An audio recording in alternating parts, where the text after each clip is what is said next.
Selain beriman pada yang gaib, ya, beriman pada Allah begitu. Lalu berikutnya adalah menafkahkan sebagian harta. Kebutuhan itu bukan cuma saat ini, tapi ada berbicara jangka menengah, bahkan di contoh yang lain jangka panjang.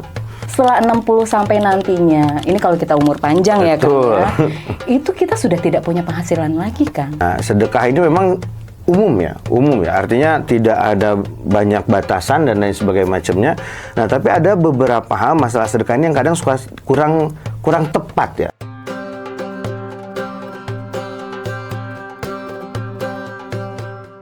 Assalamualaikum warahmatullahi wabarakatuh, Sobat PR, jumpa lagi tentunya dalam program Selasar Makna. Kali ini merupakan kolaborasi antara Pikiran Rakyat dengan Bank BJB.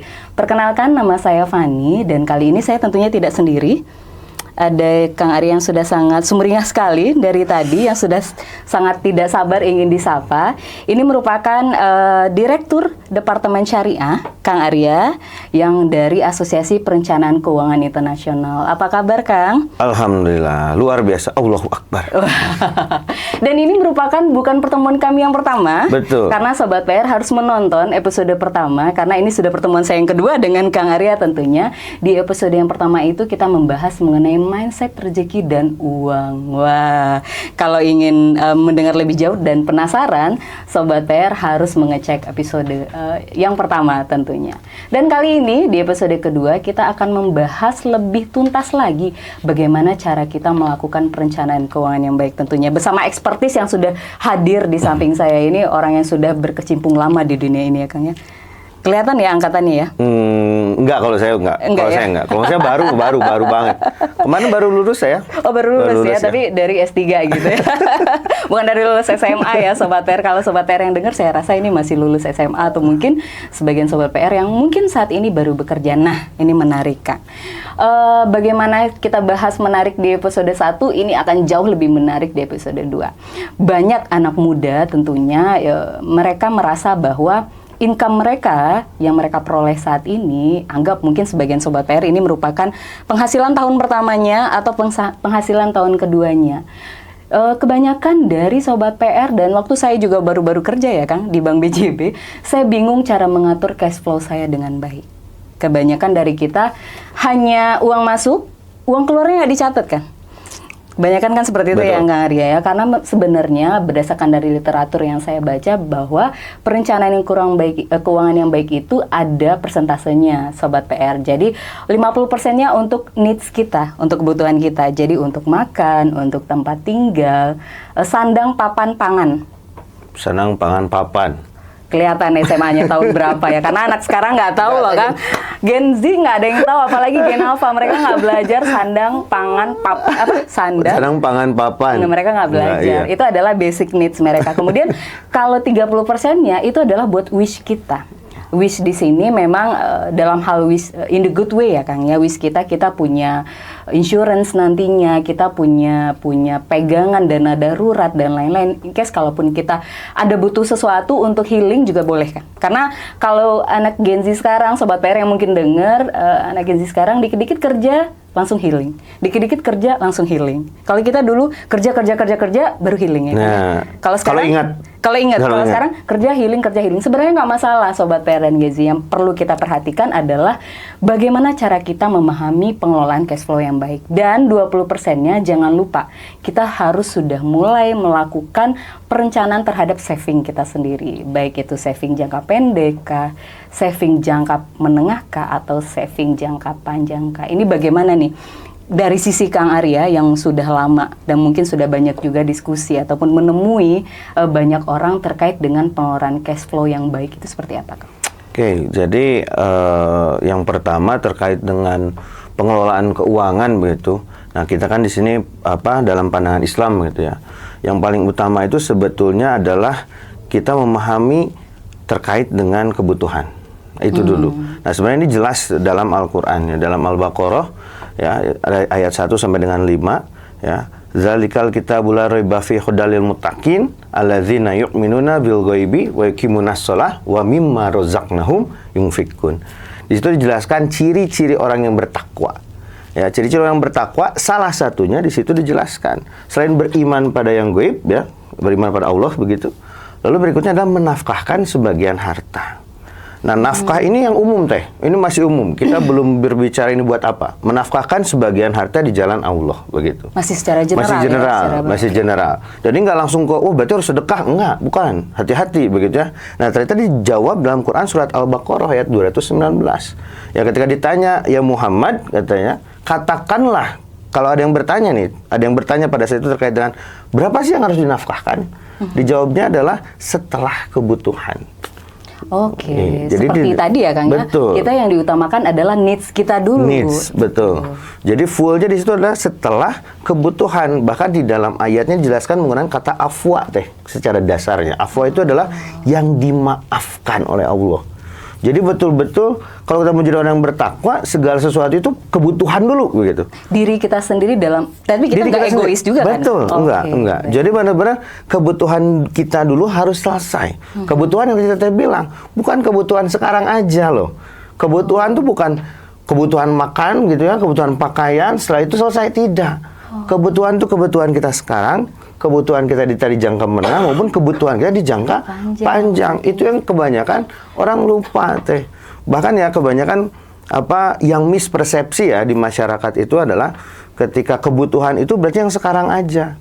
Nah, akhirnya sisanya nggak apa-apa lah kita kasih, boleh. Bukannya salah ya teh. Iya. Nanti ngomongin, wah ini kok beda katanya Kang Kadek nggak suka sedekah. Bukan. bukan itu. Betul. Tapi artinya ada yang harus diprioritaskan. Pertama adalah kebutuhan pribadi, ya dari mulai sekarang, menengah, dan masa yang akan datang. Ya itu dicontohin oleh Rasul teh. Ya, bahkan Rasul mencontohkan ketika itu, ya Rasul mendapat harta rampasan perang. Ya, nah Rasul itu menyiapkan kebutuhan makanan dari rampasan perang itu untuk 1 tahun ke depan. Wah, ini jadi dipersiapkan. Investasi dalam jangka menengah seperti jangka panjang. Jangka menengah lah, karena setahun. 1 tahun lah ya, karena nanti basi juga mungkin ya. Karena fokusnya Rasul itu adalah tidak merepotkan yang lain, begitu keluarganya. Artinya kebutuhan itu bukan cuma saat ini, tapi ada berbicara jangka menengah, bahkan di contoh yang lain jangka panjang. Nah, ini yang perlu dipahami. Jadi dalam mengelola keuangan, poin utama bagi seorang muslim adalah memenuhi kebutuhan dulu pribadi, ya baik itu tadi jangka pendek, jangka menengah maupun jangka panjang, ya dengan tadi yang saya sampaikan ada saving yang harus kita lakukan karena jangka panjang ini kita butuh banyak deh. Kita butuh banyak. Betul, ya. Jadi kekhawatirannya adalah kita fokus nih misalkan dengan sedekah, dengan jumlah tertentu, perputarannya harus seperti apa dan lain sebagainya macamnya. Tapi kita lupa, kita itu punya kebutuhan di masa yang akan datang. Akhirnya di masa yang akan datang malah nyusahin orang lain, itu nggak boleh. Begitu. Nah ini termasuk yang tadi masalah healing gitu ya. Healing sekarang, nanti gimana nanti? Nah ini juga bermasalah teh. Betul. Jadi itu yang paling utama harus dipahami dulu. Kita sebagai seorang muslim, yuk sama-sama fokus ke kebutuhan kita. Ya baik sekarang, masa menengah dan masa depan. Lalu setelah itu kalau sudah berkeluarga teh, nah itu kan beda lagi. Wah. Ya, betul. Itu next step yang nanti mungkin di episode 10 kita ya bahasnya. Ini kita programnya sepanjang tahun ya Sobat Amin ya. Amin. Kayaknya seru juga nih, benar. Ini menarik Kang Arya karena memang itu tadi kita zaman Rasulullah pun sudah mencontohkan yang namanya bentuk investasi. Kalau sekarang kan commonnya bicaranya adalah tren investasi ya kan. Memang fenomena investasi ini meningkat Kang, terutama untuk Gen Z dan Gen milenial.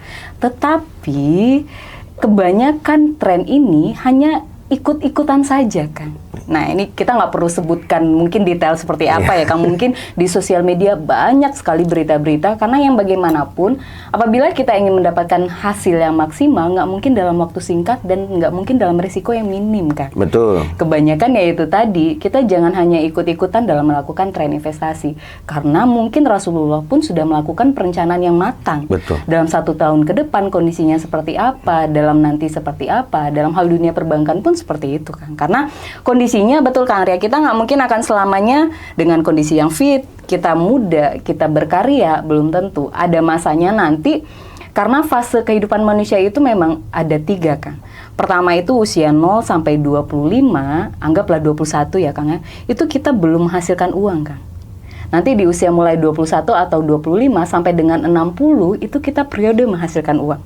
Ini life cycle-nya hidup seseorang ya kan, finansialnya orang seperti apa. Nanti setelah 60 sampai nantinya, ini kalau kita umur panjang ya kan ya, itu kita sudah tidak punya penghasilan lagi kan. Nah betul, tadi sesuai dengan yang Kang Arya sampaikan bahwa kita mulai inline dengan kehidupan kita saat ini. Kalau kita masih single tentunya, kalau kita sudah berkeluarga mungkin akan lebih luas lagi ya Kang ya, tanggung jawabnya akan lebih besar lagi, tapi saya yakin Sobat PR pasti akan, yang namanya rezeki pasti akan ada selagi kita berusaha ya Kang ya, tapi yang pasti itu tadi. Dan bicara mengenai jangka panjang juga harus mulai kita siapkan, karena kondisi pensiun itu pasti akan ada Kang.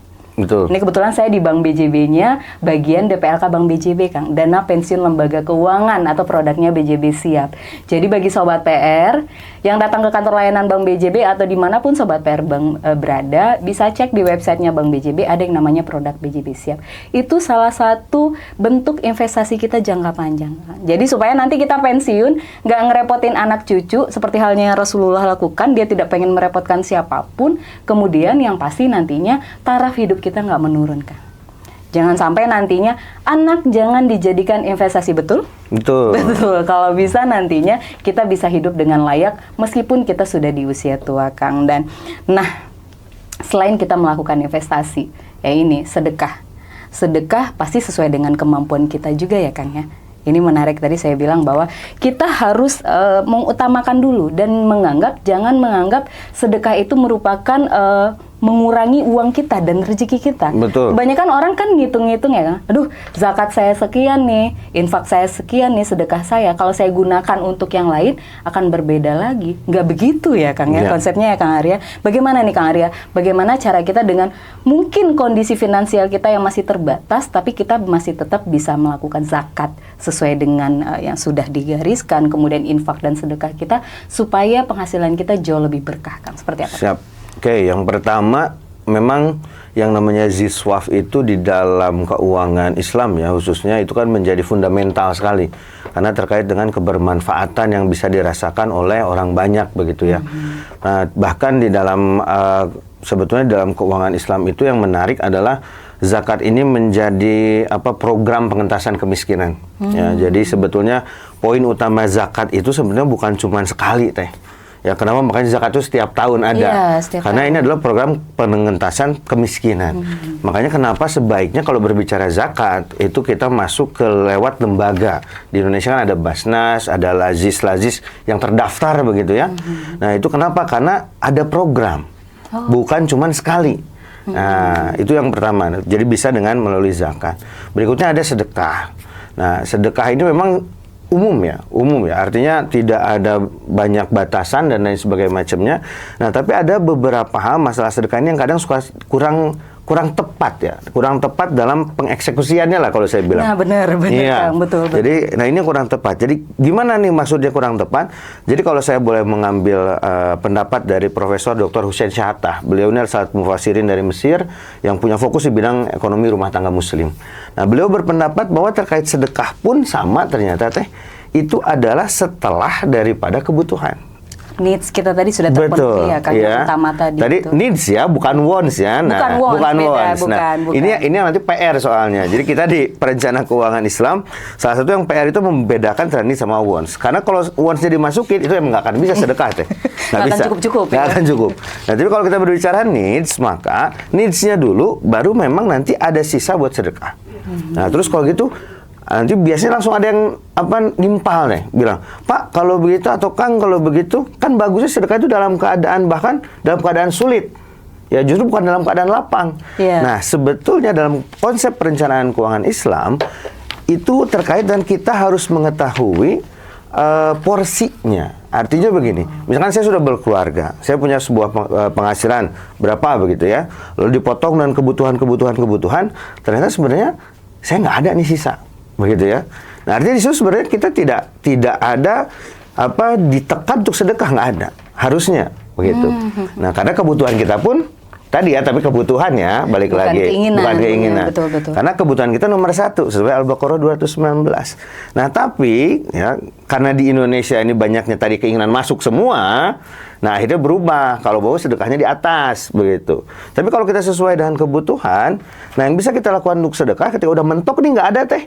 Nah, yang lebih baik adalah kita tahu porsinya. Kan kita melakukan proses penganggaran dalam perencanaan keuangan. Wah, betul. Nah, ada anggaran nih misalkan, saya anggaran makan misalkan 500.000 per hari. Oh enggak ya? Bisa sih kan kayaknya makannya mungkin all you can eat semua. All you can eat semua gitu kan. Ya, ini 500.000 nih misalkan berapa hari lah gitu ya untuk makan. Nah, sampai dengan 1 bulan kita misalkan budgetnya berapa. Nah, ketika kita udah melihat budget itu, saya mau sedekah. Kita kurangi budget itu. Ya, jadi jelas apa yang kita korbankan untuk bersedekah, bahkan bisa jadi 2 kali lipat nilainya di sisi Allah. Kadang khawatirnya justru kita diambil sedekah nggak tahu dari budget yang mana. Ternyata anak belum dibayar, betul. Ya istri belum dikasih nafkah, ya dan lain sebagainya yang kebutuhannya bahkan kewajiban kita belum terselesaikan. Justru malah jadi zolim. Iya. Ya. Nah, artinya sedekah ini harus berhati-hati juga karena dijelaskan bahwa kita pun dalam proses sedekah itu tidak boleh berlebih-lebihan teh. Jangan terlalu mengulur. Ya, katanya karena nanti kamu pun akan menyesal. Jadi sedekah itu pun jangan berlebihan, konsumsi jangan berlebihan, posisinya di tengah-tengah. Segala sesuatu itu akan lebih ideal kalau semuanya di batas wajar ya, Kang. Betul. Karena memang di sini saya bisa sedikit memahami, mungkin Sobat PR juga, bahwa sedekahkah yang namanya, zakatkah namanya, infakkah namanya, itu sebenarnya salah satu bentuk perencanaan keuangan juga, Kak. Betul. Karena itu tadi kita prioritikan yang namanya kebutuhan dulu.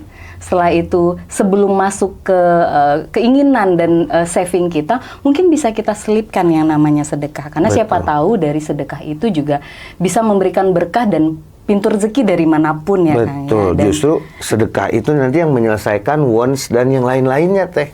Begitu. Makanya setelah needs, tadi saya setuju yang Teteh sampaikan, needs-nya selesai, lalu kita sedekah begitu. Nah, wants dan lain-lainnya kan dengan sedekah inilah ini akan jadi lancar. Wah, benar Kang. Ini Begitu. ini menarik. Tadi kita sudah membahas yang namanya needs kita, setelah itu kita bicara mengenai porsi yang namanya sedekah dan bicara mengenai ya namanya juga amalan kita yang mulai kita cicil dari sekarang ya, Kang. Ya. Nah, terkait kita bicara yang namanya wants tadi, Kang, keinginan.